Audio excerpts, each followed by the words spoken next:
એક અમારે સૌરાષ્ટ્રની સત્ય ઘટના કહું સાહેબ. પ્રભાસ પાટણ સોમનાથ ન્યાનો એક વણકર ઈ વેજા વણવાનું કામ કરે અને માધુપુર જાય હાલી પગપાળા. તેથી વાહન વ્યવહાર નહોતો, કઈ વાહન વ્યવહાર તો હતો નહીં, એટલે પગપાળા માધુપુર જાય ખેડ ઉઘરાણી કરવા. વેજા વણવા દેવો હોય ને એની ઉઘરાણી કરવા.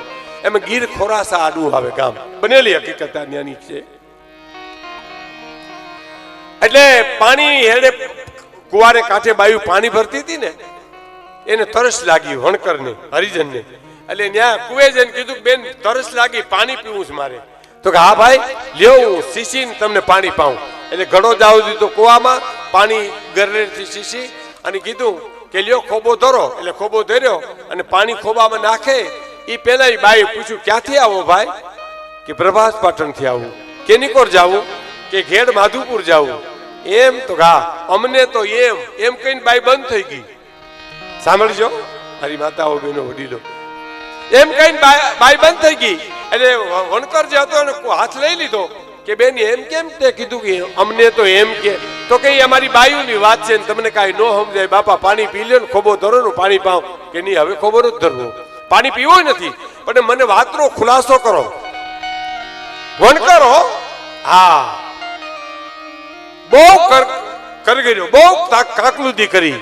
તારે ઓલી બાઈએ એટલું કીધું કે તમારા સોમનાથના પ્રભાસ પાટણના ઠાકોર છે ને એના દીકરી રૂપાલીબા અમારા ગીર ખોરાસામાં હારે છે, એના દીકરાના લગ્ન છે અને કોઈ મામેરું લઈ નથી આવ્યું. રૂપાલીબા હવારના રોવે છે તો અમને એમ કે તમે મામેરિયા થઈને આવ્યા હશો. ઓલો વણકર ને ક્યાં રાજનું મામેરું થાય. પણ લઈ લે તો હાથ, પાણી ન પીધું, ઝાડવાને હેઠે બેસી ગયો. એના જે ઈષ્ટદેવ હતા ને કીધું કે હે નાથ, હે દીન દયાળુ, હે પરમાત્મા, મને હું તો વણકર છું, હું કરું? ઘડીક બેઠો થાય, ઘડીક હાલતો થાય, ઘડીક આમ થાય. એમાં આકાશવાણી થી, આકાશવાણી એટલે આકાશવાણી ભુજ, આકાશવાણી રાજકોટ બોલે છે ને રેડિયોમાં, એમ ઘટાકાશ છે ને એમાંથી એક અવાજ આવે છે. ઈશ્વરની કૃપા થાય ને અવાજ આવે અને અવાજ સાંભળ્યો એને અને રોવાડે રોવાડે હરણાવી મંડી વાગવા અને તા આમ આમ હરખેલો થઈ ગયેલો. એ કે ક્યાં છે ગીર ખોરાસા દરબારગઢ ક્યાં છે? બાયુ મને દેખાડો. તો કે ઉભી બજાર ચોકમાં જાવ ને ત્યાંથી ડાબા હાથ ઉપર આવશે. હાઈલો સાહેબ નસે નસમાં હરણાવી મંડી વાગવા, હરખનો પાર નહીં, ખૂજી ગયું, અસ્તિત્વ આવી ગયું સાહેબ એની પાસે. હો ચોકમાં જઈને કીધું દરબારગઢ ક્યાં છે? તો કીધું હામો દેખાય. ત્યાં ગયો દરબારગઢમાં દરબારનો ડાયરો બધો બેઠો હતો. એટલે વણકરે જઈને એટલું કે જય માતાજી બાપુ, દરબારો ને જય માતાજી. તો જય માતાજી. ક્યાંથી આવો છો? પ્રભાસ પાટણ થી આવું છું. હા શું આવ્યા છો? તો કે ગીર ખોરાસાના ઠાકોર ક્યાં છે? એ તો મને પરિચય કરાવો. તો કે સામે બેઠા એના સામે જય માતાજી. કે જય માતાજી બાપુ. તો કે જય માતાજી. શું આવ્યા છો? કે રૂપાણી બેન નું મામેરું લઈને આવ્યો છું. તા તો ડાયરો દાંત મંડે કાઢવા ને ચિત્રી હાલ ને ગરીબ માણા ને હે મામેરું લઈને આવ્યા છો? તો કે હા. ઓ તો મામેરાની હેડિયું હાલી આવતી કા? ડાયરામાં ઠેકડી ઉડાડ્યું. મામેરાની હેડિયું હાલી આવતી છે કે હેડિયુંમાં અમારા રૂપાલીબા નો હોમાય. કે તઈ ઈશ્વરિયું કિંદરિયું બે ગામ આપ્યા છે મામેરામાં. ઈશ્વરિયું નો કવિ દાદુ નું ગામ, કવિ દાદુ નું નામ આપ્યું છે ને એનું ગામ ઈશ્વરિયા અને બાજુનું કિંદરિયા કારેડિયા દરબારો નું ગામ. એ બે ગામ આપ્યા છે રૂપાલીબા બેન ને મામેરામાં. એટલે કીધું ઠાકોરે કે લેખિત ખરું તમારી પાસે કાંઈ? તો કે અમારા દરબાર ને ખબર નહોતી જીવતા જાગતા માણા કરતી કાગળની જબરખીની વધારે કિંમત હશે, નહીં તો બે આંકડા હું લખાવી લેતી. હે અને રૂપાલીબાને કીધું કોઈ કે તમારા ગામનો વણકર મામેરું લઈને આવ્યો છે. અને દાદરો કાટ ઉતર્યા અને દુખડા લીધા વણકરના. કે વાલો લાગે મારા પિયરનો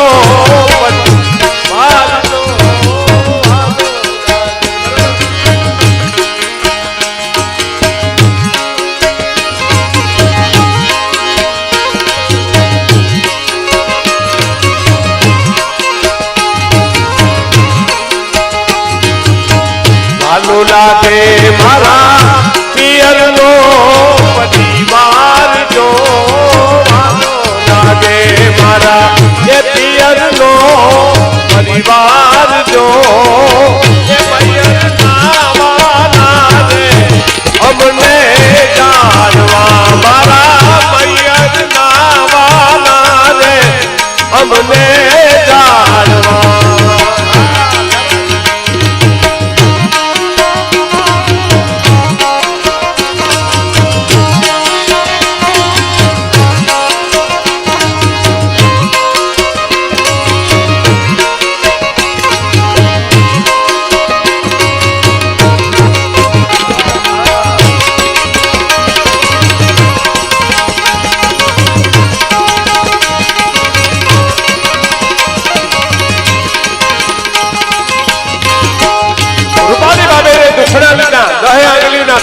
ફોડ્યા શું કીધા આશિષિયા વિરાજે એટલી તું પાડજે માને બાપને વિરતુને ખમ્મા ખમારે આશિષિયા વિરાજે એટલી તું પાડજે માને બાપ વિરતુને ખમ્મા ખમારે ખમ્મા ખમારે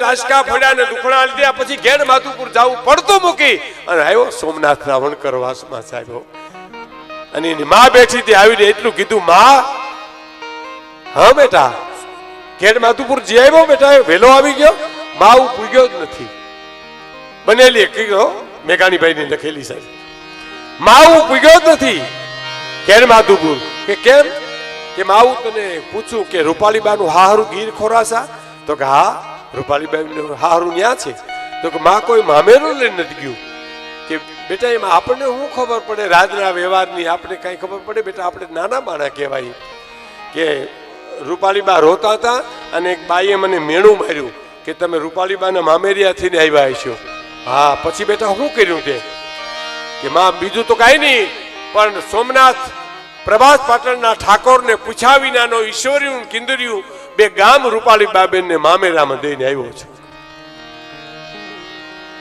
અને આયરાણી ભાઈ હરિજન ની ભાઈ ને આંખમાં આહુ આવી ગયા હોશે ધન છે બેટા ધન છે મારું ધાવણું ઉધલું કર્યું મારા પેટ જોયું નાનો વરણ પણ એનો પોરો તો જોવો મોટો સાહેબ મારું ધાવણું ઉધલું કર્યું બેટા હવે તું જા પ્રભાસ પાટણના ઠાકોર સોમનાથની પૂજા કરીને આવીને બેઠા હશે સમય થયો છે ત્યાં જઈને માંડીને વાત કરી અને એમ કે આ વાત મને મંજૂર નથી તો સોમનાથના મંદિરમાં જઈને કમળ પૂજા કરજે અને જો જરૂર હોય તો હું તારી હારે આવું તો કે હારે આવવાની માં જરૂર નથી હું એકલો જાઉં છું અને ગયો સાહેબ દરબારગઢમાં જઈને કીધું બાપુ આવી ગયા સોમનાથની પૂજા કરી તો કે હા ક્યાં છે તો કે આ બેઠા છે આવ્યો મળવા છેટો ઉભો મારો બાપુ જય માતાજી જય માતાજી હે બાપુ રૂપાલીબેન ના મામેરું લઈને કોઈ નથી ગયું કેવું વિચાર તો કરો ક્યાં પ્રભાસ પાટણ ઠાકોર અને ક્યાં વણકર સાહેબ આ દેશની સંસ્કૃતિ તો જુઓ તમે અટાણે આપણે પોરો ચડે વર્ષો પહેલાની વાતોમાં સાહેબ બાપુ જય માતાજી તો જય માતાજી હે બાપુ રૂપાલીબેન નું મામેરું લઈને કોઈ નથી ગયું અને એ વખતના નાના માણસો પણ સાચી વાત મોટા માણસને કરી શકતા હતા સાહેબ કરી શકતા હતા એટલે કે ભાઈ આપણે નથી ગયા કે આપણે કંકોત્રી લખી નથી ને આપણે થોડો વાંધો પડી ગયો છે પણ બાપુ રૂપાલીબાબેન રોતા હતા મામેરું તો એવું છે ને ટોટલ પછેડી લઈને ભાઈ પૂગી જાય ને તો બેન ઘરમાંથી 50 રૂપિયા મૂકી દે કે મારો ભાઈ આવ્યો છે આ સાહેબ પણ કોકને જાવું જોઈએ બેન બહુ રોતા હતા હું ઘેડ માધુપુર જતો હતો ને પાણી પીવા ગયો તો એક બાઈએ મને મેણું માર્યું કે રૂપાલીબાબેન ના મામેરિયા થઈને આવ્યા હશો પ્રભાસ પાટણ ઠાકોર એમ કીધું પછી હું કર્યું કે બાપુ હું ગયો દરબારગઢમાં અને દરબાર સાહેબને જઈને કીધું કે રૂપાલીબાન ને બા બેન ને ઈશ્વર્યું કિંદર્યું બાપુ તમને પૂછ્યા વિનાનો 2 ગામ દઈને આવ્યો એમ તો કે હા 2 ગામ દીધા તે તો કે હા 5 ગામ હું તને આપું છું સાહેબ 5 ગામ આપ્યા સાહેબ એ હજી વણકોરો હમણાં સુધી ગરા ખાતા હતા આ અસ્તિત્વ મદદ કરે કોઈને હારું કરવું હોય ને કોઈને આહુડા લુવા હોય ને તો અસ્તિત્વ મદદ કરે તમારી પાસે કાંઈ ન હોય તો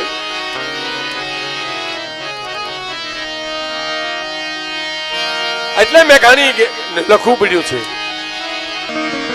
કે મેં મારી જનની નામ એ હૈયામાં પોઢનતા પીધો કસુંબી મના દોલા દાવન કે